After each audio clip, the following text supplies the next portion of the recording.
దేవునికి స్తోత్రము. కూడి వచ్చిన మీ అందరికీ ప్రభు నామములో వందనము తెలియజేస్తూ ఉన్నాము. ఈ దినము కొరకు ఏర్పాటు చేయబడిన దేవుని వాక్య భాగముగా ఇర్మియా గ్రంథము 18వ అధ్యాయము 1 నుండి 6 వచనములను మనము ధ్యానం చేసుకుందాం. ఇర్మియా గ్రంథము 18వ అధ్యాయము 1 నుండి 6 వచనములను మనము ధ్యానం చేసుకుందాం. ప్రభువునందు ప్రియమైన దేవుని సంగమా, ఈ చదవబడిన వాక్య భాగములో నుండి ఇర్మియా గ్రంథము 18వ అధ్యాయము మొదటి 6 వచనములను మనము చదివి ఉంటున్నాం. 6 వచనములలో ఉన్నటువంటి సారాంశమును మనము ధ్యానం చేద్దాం. ఈరోజు మన యొక్క వాక్యాంశం ఏమిటంటే పరమ కుమ్మరి. మన పరమ కుమ్మరి ఎవరు అని మనము ఆలోచన చేస్తే ఈ పరిశుద్ధ గ్రంథము చాలా స్పష్టంగా తెలియజేస్తూ ఉంది. మన ప్రభువైన యేసుక్రీస్తు వారు, లేక మన తండ్రి అయిన దేవుడిగా మనకు కనిపిస్తూ ఉంది. ఆయన పరమ కుమ్మరి. మరి మనం ఎవరము అనంటే మనము జిగట మన్ను. ఈ జిగట మన్ను ఒక సరి అయిన పాత్రగా, లేక ఒక ఘనమైన పాత్రగా, ఒక అర్హమైన పాత్రగా, ఉపయోగకరమైన పాత్రగా అది మలచబడాలి అనంటే తప్పనిసరిగా ఆ కుమ్మరి చేతిలోనికి ఈ మంటి ముద్ద వెళ్ళాలి. ఆయన చేతిలోనికి వెళ్ళకపోతే మనము పాత్రగా చేయబడలేము. అది ఏ పాత్ర అయినా కావచ్చు. మనము మలచబడాలి అంటే ఖచ్చితంగా మనము కుమ్మరి చేతిలోనికి వెళ్ళాలి. ఈరోజు మనము మంటి ముద్దగా ఉన్న మనము మరి ఆయన యొక్క చేతుల్లోనికి వెళ్ళినటువంటి అనుభవం మనకుందా? ఆయన చేతుల్లో పడిన అనుభవం మనకుందా? మనము ఇంకొక వాక్యాన్ని కూడా ధ్యానం చేస్తే బాగుంటుందని ఆత్మదేవుడు నాకు చిన్న తలంపు ఇస్తా ఉన్నాడు. చూడండి, తిమోతికి రాసిన 2వ పత్రికలో, తిమోతికి రాసిన 2వ పత్రిక 2వ అధ్యాయము 195వ పేజీలో మనం చూస్తాం.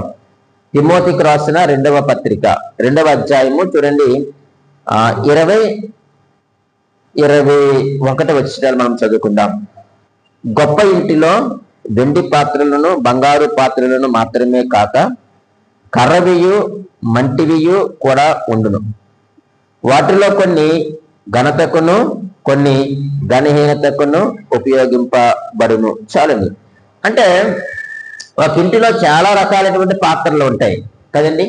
మనం చదివిన వాక్య భాగంలో ఆలోచన చేస్తూ ఉన్నప్పుడు ఒక ఇంటిలో అది గొప్పిలు కావచ్చు, లేకపోతే ఏదైనా ఇల్లు కావచ్చు, కంపల్సరీగా కొన్ని పాత్రలు అక్కడ మనకు కనిపిస్తూ ఉంటాయి. కొంతమంది దగ్గర బంగారు పాత్రలు ఉంటాయి, కొంతమంది దగ్గర వెండి పాత్రలు ఉంటాయి, కొంతమంది దగ్గర కర్రవి ఉంటాయి, కొంతమంది దగ్గర మంటి ఉంటాయి. అంటే వారి యొక్క స్థాయిని స్తోమతను బట్టి. అయితే మనము మరి గొప్ప ఇంటిలో ఉన్నటువంటి పాత్రలుగా మనం ఉండాలి. ఒకవేళ గొప్ప ఇంట్లో కొండ ఉన్నప్పటికీ అది కూడా అర్హమైనదిగా వాడబడతా ఉంటుంది. అయితే ప్రభునందు ప్రియమైన దేవుని సంగమా, మనము ఆ యొక్క పాత్రగా చేయబడాలంటే ఆయన చేతిలోనికి మనము వెళ్ళవలసిన వారిగా ఉన్నాం. ఆ యొక్క కుమ్మరి ఆ యొక్క కొండను లేక ఆ యొక్క పాత్రను ఎలా తయారు చేస్తాడు, 7 విషయాలు మనము ఆలోచన చేద్దాం. ఈ విషయాలన్నీ కూడా మనం ఆలోచన చేస్తూ మనము కూడా ఆయన చేతిలో పడే ప్రయత్నాన్ని మనము చేయవలసిన వారిగా మనం ఉన్నాం. మొట్టమొదటిగా మనము ఆలోచన చేస్తే ఆ జిగటి మన్నుతో పాత్రను చెయ్యాలి అనంటే మొదట ఏం చేస్తాడు కుమ్మరి అనంటే ఆ యొక్క మంటిని ప్రత్యేకపరుస్తాడు. ఆ మన్ను ఎక్కడ ఉంటే అక్కడ దాన్ని సిద్ధపరచడండి. అది ఉన్న చోట నుంచి ఏం చేస్తాడట కుమ్మరి? ఆ మంటిని మొదట ప్రత్యేకపరుస్తాడు. మనం ఎప్పుడైనా సరే కానీ ఆ కుమ్మరి పని చేస్తున్న స్థలానికి మనం వెళ్తా ఉన్నప్పుడు చాలా మట్టి అక్కడ వేయబడి ఉంటుంది. కానీ ఆ మట్టి అంతా కూడా ఒక్కసారి తయారు చేయడు ఆయన. కొండలు తయారు చేయలేక పాత్రలు తయారు చేయాలి అంటే అక్కడ ఉన్న మట్టిలో కొంత మట్టిని ఏం చేస్తారు చెప్పండి, ప్రత్యేకిస్తాడు. ఈరోజు మనము ఆయన చేతిలో ఘనమైన పాత్రలుగా మనము పని చేయాలి అనంటే, ఉండాలి అనంటే, ఆయనకి ఇష్టమైన పాత్రలుగా మనం ఉండాలి అనంటే ప్రియమైన దేవుని సంగమం ఖచ్చితంగా మనం ఏం చేయబడాలట, ప్రత్యేకించబడాలి. పరమ కుమ్మరి మనను అర్హమైన పాత్రగా వాడుకోవాలి అంటే మొదట మనం ప్రత్యేకించబడాలి. కొరింథీయులకు రాసిన రెండవ పత్రిక 6వ అధ్యాయము 18వ వచనంలో ఇలాగూ రాయబడి ఉంది, మనము జీవము గల దేవుని ఆలయమై ఉన్నాము, అందుకు దేవుడు ఇలాగూ సెలవిస్తున్నాడు, నేను వారిలో నివసించి సంచరించును, నేను వారు దేవుడినై ఇందును, వారు నా ప్రజల ఇందురు, కావున మీరు వారి మధ్య నుండి బయలువెడలి ప్రత్యేకముగా ఉండుడి అన్నాడు. అంటే ఈరోజు దేవుని చేతిలో మనము ఒక అర్హమైన పాత్రగా మనం వాడబడాలంటే ప్రభునందు ప్రియమైన దేవుని సంగమం మనం ఎలా ఉండాలంటే ప్రత్యేకమైన వారిగా మనము జీవించాలి. ఆ కుమ్మరి మొదట యొక్క మట్టిని ప్రత్యేకిస్తాడు. ఎంత మట్టి ఉంటే అంత మట్టితో ఆయన ఆ పాత్ర చేయడానికి ఇష్టపడ్డాయన. అందులో కొంత మట్టిని ఆయన మొదట ఏం చేస్తాడంటే ప్రత్యేకపరుస్తాడు. ఈరోజు మరి దేవుని వాక్యం కూడా మనకు చదివిస్తూ ఉన్నది. ఏమనయ్యారంటే, కావున మీరు వారి మధ్య నుండి బయలువెడలి ప్రత్యేకముగా ఉండండి అన్నాడు. ఈరోజు మనం ఈ లోకములో జీవిస్తున్నప్పుడు మనం ఎలా ఉండాలి అంటే మనము ప్రత్యేకముగా మనం జీవించాలి. ఈ లోకము కానీ లోకంలో ఏది కూడా మనకు అంటకుండగా మనం ప్రత్యేకంగా బ్రతకాలి. ఎందుకు మనం ప్రత్యేకంగా బ్రతకాలి అంటే దేవుడు మనలో నివసిస్తాడు, మనము దేవునితో నివసిస్తాం కాబట్టి తప్పకుండా మనం ప్రత్యేకంగా ఉండాలి. ఎందుకు అంటే ఆయన పరిశుద్ధుడైనటువంటి దేవుడు, అపవిత్రమైన దానిని ముట్టకూడని ప్రభువు చెప్తా ఉన్నాడు. అపవిత్రమైన దాని జోలికి మీరు వెళ్ళొద్దు, నేను పవిత్రులను, నేను పరిశుద్ధుని కాబట్టి అపవిత్రమైన దానికి మీరు అపవిత్రమైన దాన్ని జోలికి మీరు వెళ్ళకుండా మీరు ఎలా ఉండాలి అంటే మీరు ప్రత్యేకముగా మీరు బ్రతకాలి అంటున్నాడు. ఈరోజు క్రైస్తవులుగా మనము దేవుని చేతిలో వాడబడాలి అంటే మనం ఎలా ఉండాలట, ప్రత్యేకముగా మనము బ్రతకవలసిన వారిగా మనం ఉన్నాం.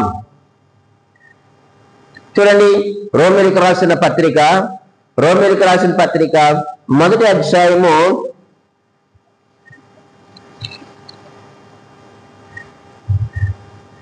1వ వచనాన్ని 2వ వచనం కలిపి మనం చదువుదాం. యేసుక్రీస్తు దాసుడను అపోస్తలుడుగా నుండుటకు పిలువబడిన వాడును దేవుని సువార్త నిమిత్తము ప్రత్యేకింపబడిన వాడునైనా. దేవుని కొరకు ఏం చేయబడ్డాడట పౌలు గారు? దేవుని సువార్త నిమిత్తమే ఏం చేయబడ్డాడట? ఆయన ప్రత్యేకించబడిన వాడు. ఆయన పిలువబడిన వాడే కాదండి, పిలువబడిన తర్వాత పౌలు గారు ప్రత్యేకించబడ్డారు. ఈరోజు మనము ప్రభు ద్వారా లేక సువార్త ద్వారా పిలువబడి క్రీస్తు సంఘంలో లేక క్రీస్తు శరీరంలో మనం అవయములుగా ఉన్నప్పుడు మన పిలుపు ఒకటే సరిపోదు, కానీ ఆ పిలుపును అందుకున్న మనము ఎలా ఉండాలి అంటే ప్రభు కొరకు మనము ప్రత్యేకముగా బ్రతకవలసిన వారిగా ఉన్నామండి. రెండవదిగా మనం ఆలోచన చేస్తే ఆ ప్రత్యేకించినటువంటి మట్టిని ఆయన ఏం చేస్తాడు చెప్పమంటారా? ఆ వాటర్ పోసి దాన్ని బాగా నానబెడతాడు. ఏ మట్టిని అయితే ప్రత్యేకించాడో ఆ మట్టిని వాటర్ ఎక్కువ వేసి ఏం చేస్తాడు? ఆ మట్టిని బాగా నానబెడతాడు. ఎందుకు నానబెట్టాలి అంటే అది మెత్తగా కావడానికి వాటర్ వేసి నానబెట్టాలి. ఇక నీటిలో నానబెట్టడం అనేటువంటిది మనకి ఏం నేర్పిస్తున్నాయంటే మనము దేవుని యొక్క వాక్యములో మనం ఉండాలి. నీరు వాక్యములకు సాదృశ్యము. ఇది ప్రత్యేకించినటువంటి మనలో మనం ఎందులో నానబెట్టబడాలి, ఎందులో ముంచబడాలి అంటే దేవుని యొక్క వాక్యములో మనం నానబెట్టబడాలి. అప్పుడు మనం ఏం చేయబడతామంటే మనం మెత్తబడతాం. ఆ మట్టి మెత్తగా అవుతుంది. ఆయన 3 పూటలు కూడా పైపుతో వాటర్ పెడతాడు ఆ మట్టికి. అలా నానబెడితే ఆ గట్టిగా ఉన్నటువంటి ఆ యొక్క మట్టి, ఆ మట్టి బట్టలుగా ఉన్నటువంటి అవన్నీ కూడా కరిగిపోయి అది ఏమవుతున్నాయంటే మృదువుగా అయిపోతుంది. తన చేతి ఎలా పట్టుకుంటే మృదువుగా అయిపోయేటువంటి స్థాయికి అది వస్తూ ఉంది. ఈ రోజు మన యొక్క హృదయం ఎటువంటిది అంటే అది కఠినమైనటువంటి హృదయము. మన హృదయము ఘోరమైన వ్యాధి కలిగినటువంటి హృదయము. అందుకే మనము పిలువబడిన తర్వాత లేక ప్రత్యేకించబడిన తర్వాత మనం ఏం చేయాలంటే దేవుని యొక్క వాక్యములో మనము సహవాసము చెయ్యాలి. దేవుని వాక్యముతో మనము సహవాసం చెయ్యాలి. అప్పుడు మన యొక్క కఠినమైన హృదయము, రాతి హృదయం తీసివేయబడి మన హృదయం ఎలా అవుతుందట? మాంసపు హృదయం లేక మాంసపు గుండెగా తయారవుతుంది. అంటే మనం మృదువుగా తయారవుతాం, కఠినత్వం అంతా కూడా పోతుంది. ఆ మట్టి ఎలాగైతే నీటిలో నానబెట్టబడుతుందో ఈరోజు నీవు నేను కూడా వాక్యములో మనము ఉండాలి. ఒక మంచి మాట మీకు జ్ఞాపకం చేస్తాను చూడండి. కొరింథీయులకు రాసిన మొదటి పత్రిక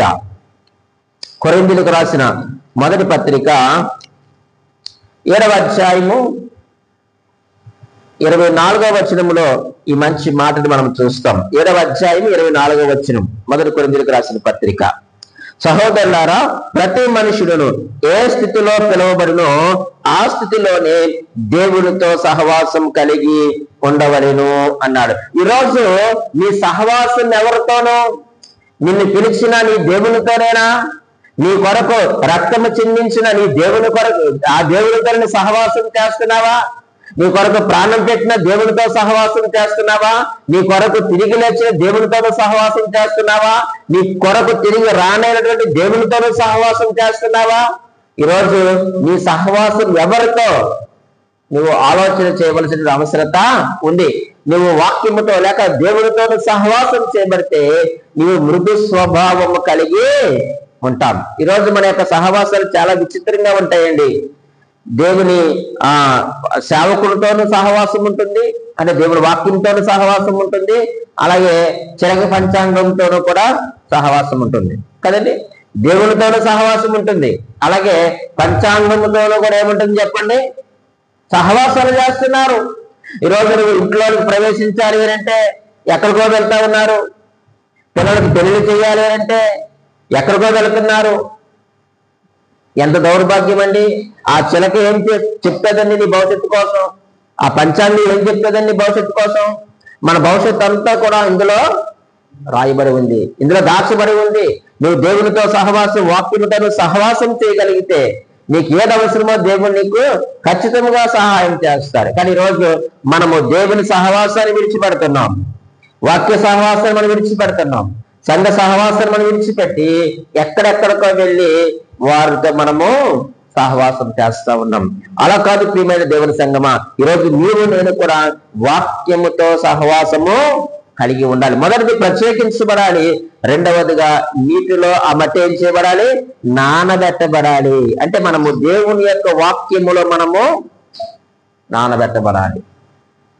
మూడవదిగా మనం ఆలోచన చేస్తే ప్రియమైన వాళ్ళరా, ఎప్పుడైతే కొంతకాలము ఈ కొమ్మరి ఆ యొక్క మట్టి అంతా కూడా నీటితో నానబెట్టాడో కొన్ని రోజుల తర్వాత దాన్ని ఏం చేస్తాడంటే బాగా తొక్కడం మొదలు పెడతాడు. ఆ మట్టిని ఏం చేస్తాడు? తొక్కడం మొదలు పెడతారు. పూర్వకాలం అయితే తొక్కేవారు, కానీ ఇప్పుడైతే ఆ మట్టిని ఏం చేస్తారు? ట్రాక్టర్లతో తొక్కిస్తా ఉన్నారు. ఎందుకంటే ఇంకా బాగా మెత్తగా అవుతుందని అది బాగా తొక్కబడాలి. ఈ మాట మనకి ఏమి నేర్పిస్తున్నాయా అనంటే, ఎప్పుడైతే నువ్వు వాక్యంలో నానబెట్టబడ్డావో, ఎప్పుడైతే వాక్యంతో సహవాసం కలిగి ఉన్నావో అప్పుడు దేవునిలో నువ్వేమైపోతావు అంటే నలిగిపోతావు. దేవుని కొరకు నీవు నలిగిపోతావు. ఇంకా ఏది జరిగినా పట్టించుకో. ఎందుకంటే నీలో గట్టిదనం అనేటువంటిది లేదు, నీలో కఠినమైనది అనేటువంటిది లేదు కాబట్టి ఇప్పుడు నువ్వేమవుతావు అంటే దేవునిలో నలిగిపోవడానికి ఇష్టపడతావు. నువ్వు ఎప్పుడైతే దేవుని కొరకు నువ్వు నలిగిపోతావో దేవుడు చూస్తూ ఊరుకోడండి. ఆయన ఏం చేస్తాడట చూడండి, 34వ కీర్తనలో అలా నలిగిపోతున్న వారికి ఆయన చేసేటువంటి సహాయం చూడండి. 34వ కీర్తన 18-19 వచనాలు మనం చదువుదాం. విరిగిన హృదయం గల వారికి యెహోవా ఆసన్నుడు, నలిగిన మనస్సు గలవారిని ఆయన రక్షించును. ఎంత చక్కని మాట మాట్లాడుతూ ఉన్నారు. నువ్వు ఎప్పుడైతే దేవుని కొరకు నలిగిపోతా ఉన్నావో ఆయన ఏం చేస్తాడట? నిన్ను రక్షిస్తాడట. నలిగిన మనస్సు గలవారిని ఆయన రక్షించును, విరిగిన హృదయము గలవారికి యెహోవా ఆసన్నుడు అంటున్నాడు. నువ్వు దేవునిలో ఎంతైతే నువ్వు నలిగిపోతా ఉన్నావో నీవెంతైతే దేవుని కొరకు త్రొక్కబడతా ఉన్నావో అంతగా దేవునికి ఎలా ఉంటాడట? సమీపముగా ఉంటాడట. నువ్వు దేవుని కొరకు నలిగిపోతా ఉన్నప్పుడు ఆయన ఏం చేస్తాడంటే, ప్రియమైన వాళ్ళరా, ఆయన నిన్ను రక్షిస్తాడు. ఆయన నిన్ను విడిచిపెట్టే దేవుడు కాదు. కాబట్టి ఈరోజు క్రైస్తవులుగా దేవునిలో మనం నలిగిపోవడం అంటే ప్రార్థనలో మనం నలిగిపోవాలి. ఎందులో నలిగిపోవాలండి? మొదటిగా మనము ప్రార్థనలో నలిగిపోవాలి. రెండవదిగా వాక్యంలో మనము నలిగిపోవాలి. మూడవదిగా దేవుణ్ణి ఆరాధించడంలో మనము నలిగిపోవాలి. నాలుగవదిగా సంఘ పరిచర్య కొరకు మనము నలిగిపోవాలి. ప్రార్థనలో, వాక్యంలో, ఆరాధనలో, సంఘ పరిచర్యలో, అంటే దేవుని కొరకు మనం నలిగిపోవడం అంటే ఇది. అందుకే పౌలు గారు ఒక మంచి మాటను తెలియజేస్తున్నాడు. కొరింథీయులకు రాసిన మొదటి పత్రిక 9వ అధ్యాయము 27వ వచనములో ఇలాగ రాస్తూ ఉన్నాడు. 9వ అధ్యాయము 27వ వచనం. గాలిని కొట్టినట్టు నేను పోట్లాడుట లేదు గాని ఒకవేళ ఇతరులకు ప్రకటించిన తర్వాత నేనే భ్రష్టుడనై పోదునేమో అని నా శరీరమును నలగ కొట్టి దానిని లోపరుచుకొనిచున్నాను అంటున్నాడు. ఈరోజు నేను కూడా నలగ కొట్టబడాలి. మన యొక్క శరీరం మనం స్వాధీనపరచుకోవడానికి, మన యొక్క హృదయం మనం స్వాధీనపరచుకోవడానికి, మన తలంపులను మనం స్వాధీనపరచుకోవడానికి మనము ఏం చేయాలి చెప్పండి? దేవునిలో మనము నలిగిపోతూ ఉండాలి. అప్పుడు దేవుడు నీకు ఆసన్నుడిగా ఉంటాడు, నీకు సమీపముగా ఉంటాడు. అంత మాత్రమే కాదు, ఆయన నిన్ను రక్షిస్తాడు అని కీర్తన గ్రంథములో మనం చదువుతూ ఉన్నాం. ప్రియమైన దేవుని సంగమా, ఈరోజు దేవుని యొక్క హస్తాల్లో ఒక ఘనమైన పాత్రగా మనం వాడబడాలంటే మొదట ప్రత్యేకించబడాలి, తర్వాత వాక్యంలో మనము ఉండాలి, మూడవదిగా దేవుళ్ళో మనము నలిగిపోవాలి, నాలుగవదిగా మనం ఆలోచన చేస్తే ప్రియమైన వాళ్ళారా, ఎప్పుడైతే ఆ యొక్క కుమ్మరి ఆ మంటిని తొక్కి తొక్కి తొక్కి తొక్కిన తర్వాత ఏం చేస్తారు చెప్పమంటారా? అందులో ఒక చిన్న ముద్ద తీసుకొని దాన్ని సారి పైన పెడతాడండి. సారి అంటే తెలుసు కదా, చక్రం. ఇంత తొక్కిన తర్వాత ఆ తొక్కిన మంటిలో నుంచి ఒక ముద్ద తీసుకొని ఎక్కడ పెడతాడు? సారి పైన పెడతాడు. ఆ సారిపై ముద్దగా మనము పెట్టబడాలి. ఈ సారి ఎవరయ్యారంటే ప్రభు అయిన యేసుక్రీస్తు వారే. ఎప్పుడైతే ఆయన పైన మనం పెట్టబడతామో అది స్థిరమైన జీవితానికి గుర్తు, అది ప్రయోజనకరమైన జీవితానికి గుర్తు. నువ్వు సారి పైన పెట్టబడకపోతే మన బ్రతుకులో స్థిరత్వం అనేటువంటిది రాదు. ఆ యొక్క సారిపై మనం పెట్టబడకపోతే ప్రియమైన వాళ్ళరా, మనము ప్రయోజనకరమైన జీవితాన్ని మనం జీవించలేము. మనము ప్రయోజనకరమైన పాత్రగా మనము మలచబడలేము. నువ్వు ప్రత్యేకించబడి నువ్వు వాక్యంలో ఉండి దేవుని కొరకు నలిగిపోతూ ఉండి కూడా నువ్వు అక్కడే ఉండిపోకూడదు. మరి తర్వాత ఏం చెయ్యాలి అనంటే, నువ్వు సారి పైన పెట్టబడాలి. క్రీస్తు అనేటువంటి పునాది పైనకి మనం రావాలి. అది స్థిరమైనటువంటి జీవితానికి సూచనగా కనిపిస్తూ ఉంది. ఎవరైతే సారి పైకి వస్తారో వారు ప్రయోజనకరమైన జీవితాన్ని జీవిస్తారు. అయ్యో నేను సారి పైకి రానండి, మీరు దాన్ని చాలా స్పీడ్ గా తిప్పేస్తారండి, నాకు కళ్ళు తిరుగుతాయండి, నాకు వామిటింగ్స్ అవుతాయండి అని అంటే నువ్వు పాత్రగా చేయబడలేవు. ఆ ముద్దను ఏం చేస్తాడైనా పక్కన పారేస్తాడు. నేను ఉపయోగపడినండి, నేను పాత్రగా అవనండి, నాకు ఇష్టం లేదండి అన్నుబంటే ఆ మట్టి ముద్దను తీసి ఎక్కడ పారేస్తాడు? పెంట మీద పారేస్తాడు. పెంట మీద పారేస్తాడు. కనుక నీవు చేయవలసింది ఏంటంటే నీవు ఆ యొక్క సారిపై ముద్దగా నువ్వు రావాలి. అక్కడ వస్తే నీకు స్థిరమైనటువంటి జీవితాన్ని దేవుడు అక్కడ అనుగ్రహిస్తాడు. ప్రయోజనకరమైన జీవితం అక్కడే నీకు ప్రారంభం అవుతుంది. రోమిలకు రాసిన పత్రిక చూడండి, అపోస్తలుడైన పౌలు రోమిలకు రాసిన పత్రికలో 8వ అధ్యాయము 28వ వచనములో ఈ మాట రాయబడి ఉంది. దేవుని ప్రేమించు వారికి అనగా ఆయన సంకల్పము చొప్పున పిలువబడిన వారికి మేలు కలుగుటకే సమస్తమును సమకూడి జరుగుచున్నవని ఎరుగుదుము అన్నాడు. ఇక్కడ ఈ మంచి మాట మనం చూడండి. ఎప్పుడైతే నువ్వు సారిపై పెట్టబడ్డావో నీకేమి కలుగుతుందట? నీకు సమస్తము సమకూడుతా ఉంది. ఎందుకు? మేలు కలగడానికి. ఈరోజు దేవునికి మేలు చేయాలి అని అంటే ఆ సారిపైకి మనం రావాలి. ఆ సారిపై పెట్టిన తర్వాత ఆ సారిని చాలా స్పీడ్గా తిప్పుతాడు. ఈరోజు యేసుక్రీస్తులోనికి లేక దేవునిలోనికి సర్వసత్యంలోనికి వచ్చిన తర్వాత ఈ యొక్క ఆధ్యాత్మిక జీవితంలో ఎన్నో ఒడిదుడుకులు వస్తూ ఉంటాయి. అయినా సరే వాటన్నిటిని తట్టుకొని వాటన్నిటిని భరించి ఆయన వైపు నువ్వు చూడగలిగితే ఖచ్చితంగా నువ్వు ఒక ప్రయోజనకరమైనటువంటి పాత్రగా నీవు చేయబడతా, ఒక స్థిరమైన జీవితాన్ని నువ్వు పొందుకోగలుగుతావు. ఎప్పుడయ్యానంటే మనము సారిపై ముద్దగా పెట్టబడినప్పుడు. ఈరోజు ప్రియమైన దేవుని సంగమా, నువ్వు ఆ సారిపైకి రావడానికి ఇష్టపడుతున్నావా? ఆ క్రీస్తు అనేటువంటి పునాది పైన కట్టబడడానికి నువ్వు ఇష్టపడుతున్నావా? ఆ పునాది పైన నువ్వు నిలవడానికి నువ్వు ఇష్టపడుతున్నావా? ఇష్టపడితే నీకు స్థిరమైన జీవితము ప్రయోజనకరమైన పాత్రగా చేస్తాడు దేవుడు. ఒకవేళ ఇష్టపడకపోతే ఆ ముద్ద సారిపై నుంచి ఏం చేయబడుతుంది? తీసి పారవేయబడుతుంది, పెంట మీద పారవేయబడతావు. ఎందుకు పనికిరాని మట్టిగా పాత్రగా నువ్వు మట్టిగా నువ్వు మిగిలిపోయేటువంటి ప్రమాదం ఉంది. కాబట్టి ప్రియా దేవుని సంగమా, నువ్వు పరమ కుమ్మరి చేతిలో ప్రయోజనకరమైన పాత్రగా ఉండాలంటే 4వదిగా సారిపైన ముద్దగా పెట్టబడాలి.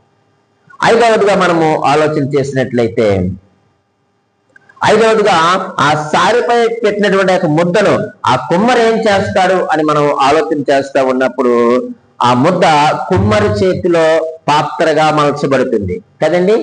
ఆ మట్టి ముద్దను కుమ్మరి ఏం చేస్తాడు? తన యొక్క చేతిలో పాత్రగా మలుచుకుంటాడు. తనకి ఏ పాత్ర కావాలో, అది కుండనా లేకపోతే పూజనా లేకపోతే సంథింగ్, ఆయనకి ఏదైతే కావాలనుకుంటున్నాడో ఆ పాత్రను ఆయన చేసుకోగలుగుతాడు. ఈరోజు ప్రియమైన దేవుని సంగమా, మనము కూడా ఆ సారిపైకి వచ్చిన తర్వాత దేవుడు ఏం చేస్తాడు చెప్పమంటాడా? ఆయన మనలో తనకు నచ్చినట్లుగా మలుచుకుంటాడు. ఏం చేస్తాడండి? తనకు నచ్చినట్లుగా మలుచుకుంటాడు. ఈ తనకు నచ్చినట్లుగా ఈ మలుచుకునేటువంటి క్రమాన్ని మనం ఏమంటామంటే దీన్ని, ఇది సమర్పణ జీవితాన్ని సూచిస్తా ఉంది. ఆయన చేతిలో, కుమ్మరి చేతిలో పాత్రగా మలచబడడం అంటే ఇది సమర్పణ జీవితాన్ని చూపిస్తా ఉంది. ఆయన చేతిలోనికి వెళ్ళిన తర్వాత అండి, ఆ పాత్రను చేసిన తర్వాత అండి, అది కట్ చేసి తీసిన తర్వాత ఏం చేస్తాడంటే తన చేతిలో ఒక చిన్న కర్ర ఉంటుంది, లేక చెక్క లాంటిది ఉంటుంది. దాన్ని పట్టుకొని ఏం చేస్తాడు చెప్పండి? ఆ పాత్రను కొడతా ఉంటాడు. ఇదే సమర్పణ జీవితం. ప్రభువులోనే ఉన్నప్పుడు ఏ సమస్య వచ్చినా, ఏ శోధన వచ్చినా, ఏ పరీక్ష వచ్చినా నీవు తట్టుకొని జీవించాలి. ఆయనకు సరెండర్ అయిపోవాలి. అప్పుడు ఆ కొండ కుమ్మరి నువ్వు నన్ను కొట్టొద్దు అని అన్నాదనుకోండి, దాన్ని ఏం చేస్తాడు చెప్పండి? పక్కన పారేస్తాడు. నా పైన నువ్వు దెబ్బ కొట్టకూడదు, దెబ్బ పడకూడదు, నాకు గాయం అవుతుంది, నాకు బాధ కలుగుతుంది, నాకు కష్టంగా ఉంది అని అంటే అది అర్హమైన పాత్రగా చేయబడదు. ఆయన అనుకున్నాడు తనకు ఇష్టమైన పాత్రగా నన్ను చేయాలనుకున్నప్పుడు తప్పనిసరిగా పరీక్షలు గుండా నేను ఏం చేస్తాడు చెప్పండి? నడిపిస్తాడు.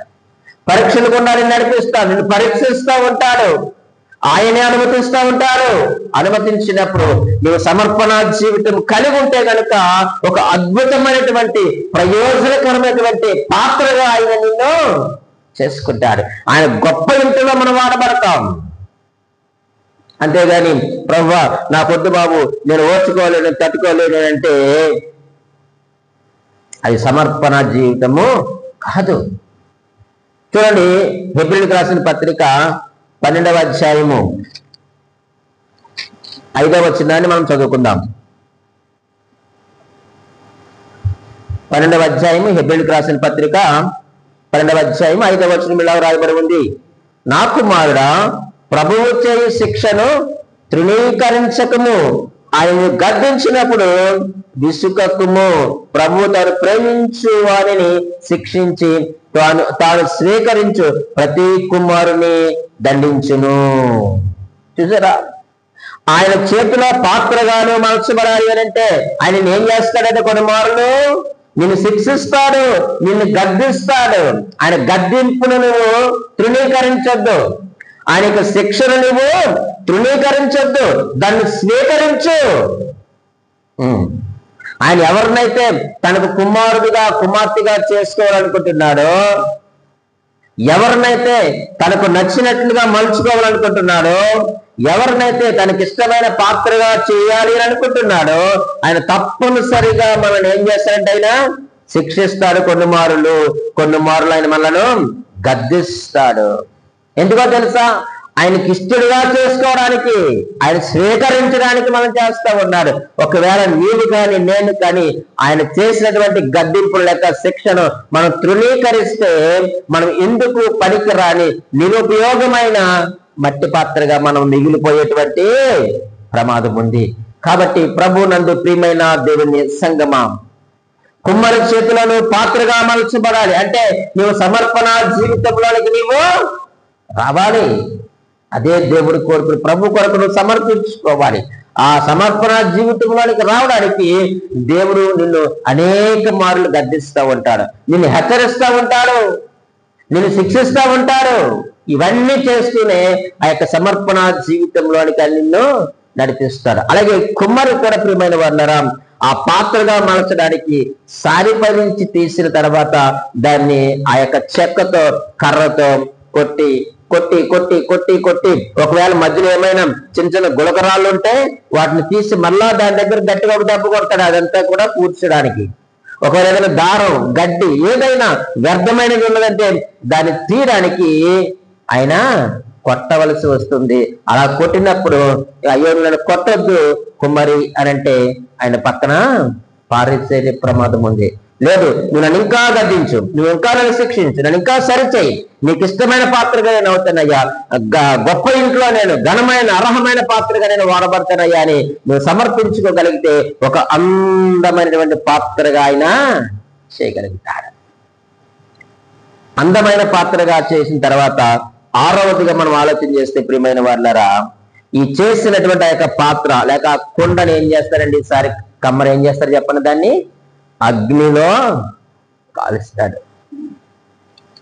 అగ్నిలో కాలుస్తాడు. ఈరోజు నీవు నేను కూడా ప్రియమైన దేవుని సంగమం కుండగా తయారు చేయబడిన తర్వాత ఈ యొక్క అగ్నిలో మనం ఏం చేయబడాలి, కాల్చబడాలి. అగ్నిలో కాల్చబడకపోతే ఆ కుండ ఎందుకు కూడా పనికి రాదు, కుండగానే ఉంటుంది కానీ వాడుకోవడానికి అది పనిచేయదు. ఎందుకంటే మధ్యలో ఇడిపోయేటువంటి ప్రమాదము ఉంది, అది పగిలిపోయేటువంటి ప్రమాదము ఉంది. అయితే ఈ అగ్నిలో కాల్చబడాలి. ఈ యొక్క అగ్ని పరిశుద్ధాత్మ దేవునికి గుర్తిగా మనకు కనిపిస్తా ఉంది, లేక సాదృశ్యముగా మనకు కనిపిస్తా ఉంది. ఎప్పుడైతే ఒక అందమైన కొండగా నువ్వు చేపడ్డావో, నువ్వు కాల్చబడకపోతే యజమానుడు వాడుకోవడానికి పనికిరాదు. ఈ పరిశుద్ధాత్మ దేవుని చేత మనం నింపబడాలి. ఆయన యొక్క స్వాధీనంలోనికి మనము వెళ్ళిపోవాలి.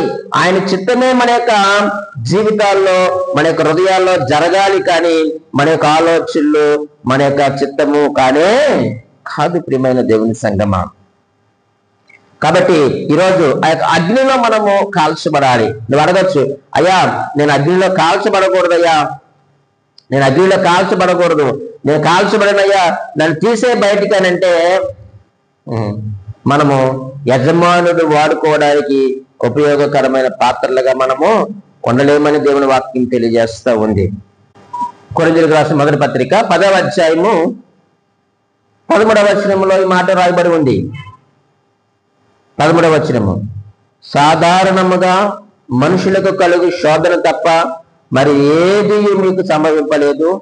దేవుడు నమ్మదగిన వాడు, మీరు సహింపగలిగినంత కంటే ఎక్కువగా ఆయన మిమ్మల్ని శోధింపబడనీయుడు. అంతేకాదు సహింపగలుగుటకును ఆయన శోధనతో కూడా తప్పించుకుని మార్గమును కలుగ చేయును అని మనం చూస్తూ ఉన్నాం. ప్రియమైన దేవుని సంగమా, ఈరోజు ఎప్పుడైతే నీ పాత్రగా మలచబడ్డావో ఖచ్చితంగా నీవు నేను కూడా ఏం చేయబడాలంటే మనం కాల్చబడాలి. మనం కాల్చబడాలి. కాల్చబడతా ఉన్నప్పుడు అయ్యో నేను కాల్చబడొద్దని అనొద్దు, ఒప్పుకోదు ప్రభు యొక్క చిత్తానికి. ఆయన ఎంత చక్కగా వాగ్దానం చేస్తాడండి. ఆయన ఎటువంటి వాడట, దేవుడు నమ్మదగిన వాడు, మీరు సహింపగలిగినంత కంటే ఎక్కువగా ఆయన మిమ్మల్ని శోధింపబడనీయడు అన్నాడు. ఎంతవరకు కాల్చాలో దేవుడికి తెలుసండి. నేను ఎంతవరకు కాల్చాలో దేవుడికి తెలుసు. అంతకు మించి ఎక్కువ నిన్ను కాలనివ్వడు. నీకు ఎంతవరకు వచ్చుకోగలవో దేవునికి తెలుసండి. నేను ఎంతవరకు ఓర్చుకోగలనో దేవునికి తెలుసు. అంతవరకునే మనలను కాలుస్తారు తప్ప అంతకు మించి మనము కాల్చబడం. ఎందుకంటే మనము తట్టుకోలేమన్న సంగతి ఎవరికి తెలుసు? పరమకుమ్మరికి తెలుసు. పరమకుమ్మరికి తెలుసు. కాబట్టి ఆయన ఈరోజు నేను ఎంత కాల్చాలో అంత కాలుస్తున్నాడు. ఎందుకంటే ఆయనకి ఇష్టమైన పాత్రగా వాడుకోవడానికి. మీకు ఒక మాట జ్ఞాపకం చేస్తాను ప్రియమైన దేవుని సంగమా. దేవుడు ఎవరిని సమపరుస్తాడు అంటే, ఎవరి మీద అయితే దేవునికి ఎక్కువ నమ్మకం ఉంటుందో, అలాగే వీరిని ఎంత శ్రమపరిచినా నన్ను విడిచిపెట్టడు. ఎన్ని ఇబ్బందులు ఈ యొక్క వ్యక్తి జీవితంలోనికి నేను అనుమతించిన ఆ శ్రమలు అనుభవిస్తూ నన్ను స్తుతిస్తూ ఉంటాడు, కానీ నన్ను విడిచిపెట్టడు అని ఎవరైతే ఉంటారో అటువంటి వారిని ఆయన ఏం చేస్తాడట? శ్రమపరుస్తూ ఉంటాడట. ఆ శ్రమను అనుమతిస్తాడు దేవుడు. ఎవరి మీద ఎక్కువ నమ్మకాన్ని ఉంచుతాడో దేవుడు, వారిని మాత్రం ఏం చేస్తాడట? శ్రమపరుస్తాడు. అందరినీ శ్రమపరచడు. ఇప్పుడు శ్రమ వచ్చిన వాడిని చూసి మనం ఏమనుకుంటాం తెలుసా? వీడు ఏదో చేశాడు కాబట్టి వీడికి ఇది సంభవించింది, లేకపోతే ఆ సహోదరికి అలాగా సంభవించింది అని మనం అనుకుంటాం. నాకేమీ రాలేదంటే అర్థం ఏంటో చెప్పమంటారా ప్రియమైన వాళ్ళారా? ఒకవేళ దేవుడు శ్రమ మనకు అనుమతించినా మనం నిలబడలేమన్న సంగతి ఎవరికి తెలుసు? దేవునికి తెలుసు. కాబట్టి నిన్ను నన్ను శ్రమ పెట్టడం లేదు దేవుడు అనుకుంటున్నాను. మరి నేను ఈరోజు నువ్వు ఎందుకు శ్రమ పడుతున్నామంటే దేవునికి తెలుసు. నేను ఎంత శ్రమ పెట్టినా, ఆయనకి ఎన్ని ఇబ్బందులు నేను అనుమతించినా వీటిని బట్టి భయపడడు, నన్ను విడిచిపెట్టడు అని ఎవరి మీద అయితే నమ్మకం దేవునికి ఉంటుందో వారిని మాత్రమే దేవుడు శ్రమపరుస్తారు. ఇక్కడ మనం ఆలోచన చేస్తా ఉన్నప్పుడు మనము ప్రియమైన వారులారా, ఆ యొక్క పాత్ర అగ్నిలో ఏం చేయబడాలి? కాల్చబడాలి. అగ్నిలో కాల్చబడాలి. ఆ కాల్చబడిన తర్వాత 7వదిగా మనం ఏమి నేర్చుకుంటున్నామయ్యా అంటే, అది గొప్ప ఇంటిలోనికి వెళుతుంది. ఆ పాత్ర వాడబడుతుంది. కాల్చబడకుండా ఏ పాత్ర కూడా వాడబడదండి. మనము 7వదిగా మనం ఆలోచన చేస్తే, ఆ కాల్చినటువంటి పాత్ర అది వినియోగించబడాలి. కాల్చిన తర్వాత కూడా అది షాప్లో ఉండడానికి వీలు లేదు. ఏం చేయబడాలి? అది వినియోగించబడలేక వాడబడాలి. ఆ యొక్క గొప్ప ఇంటిలో యజమాని చేతిలో అర్హమైన పాత్రగా, ఘనమైన పాత్రగా, గొప్ప పాత్రలుగా మనము వాడబడాలి. అదే మన పరమ తండ్రి అయినటువంటి దేవుని యొక్క ఆలోచన. మన పరమ కుమ్మరి యొక్క ఆలోచన ఏంటంటే, ఆయన చేతుల్లో మనము గొప్ప పాత్రలుగా వాడబడాలి. ఆయన చేతిలో వాడబడాలంటే మొదటిగా మనము ప్రత్యేకించబడాలి. రెండవదిగా వాక్యముతో సహవాసం ఉండాలి. మూడవదిగా దేవుని వాక్యములో నలిగిపోవాలి. నాలుగవదిగా స్థిరమైన ప్రయోజనకరమైన జీవితంలోనికి రావాలి. ఐదవదిగా సమర్పణ జీవితము కలిగి ఉండాలి. అంటే కుమ్మరి చేతిలో పాత్రగా రావాలి, సమర్పణ జీవితం కలిగి ఉండాలి. ఆరవదిగా అగ్నిలో కాల్చబడాలి. పరిశుద్ధాత్మ దేవుని యొక్క స్వాధీనంలోనికి మనము రావాలి. 7వదిగా ఆయన చేతిలో గొప్ప పాత్రలుగా వాడబడాలి. అట్టి కృప దేవుడు మనకు అనుగ్రహించిన గాక. ఆమేన్.